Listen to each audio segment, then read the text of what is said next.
Alexandra, futur prix Nobel de sciences. Ah, c'est beau de rêver. Êtes-vous curieux?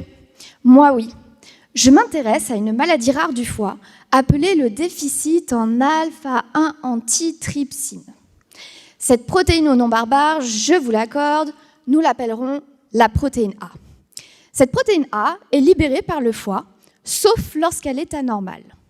Ce défaut de libération induit un déficit de la protéine A dans le sang des malades.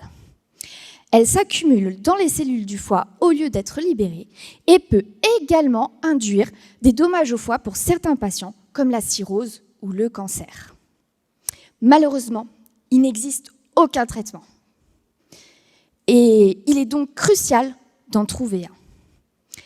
En temps normal, les cellules éliminent les éléments anormaux, un peu comme quand on jette nos déchets à la poubelle.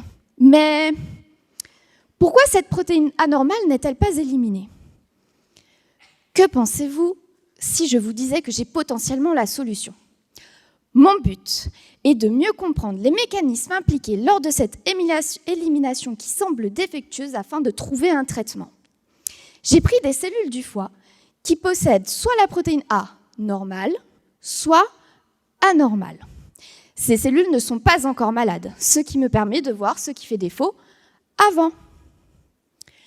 J'ai éclaté ces cellules et j'ai regardé la quantité d'une protéine spécifique régulatrice de ce système d'élimination. Une autre protéine au nom barbare, dont je vous épargne cette fois-ci, nous l'appellerons la protéine B. Bingo! Cette protéine B est augmentée dans les cellules anormales. Mais que cela implique-t-il, me direz-vous? Eh bien, en tant que futur primé, je vous explique. Lorsque cette protéine B est augmentée, cela signifie que le système d'élimination et son activation le sont également. Et comme seulement 10% des patients développent des dommages au foie, j'ai supposé que cette protéine B ne fonctionne pas dans leurs cellules. Maintenant, il me reste à déterminer si cette protéine B joue un rôle dans cette pathologie.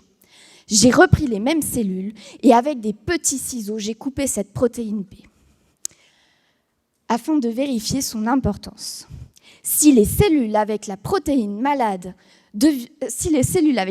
anormale deviennent malades, alors j'aurai résolu un des plus grands mystères de cette pathologie.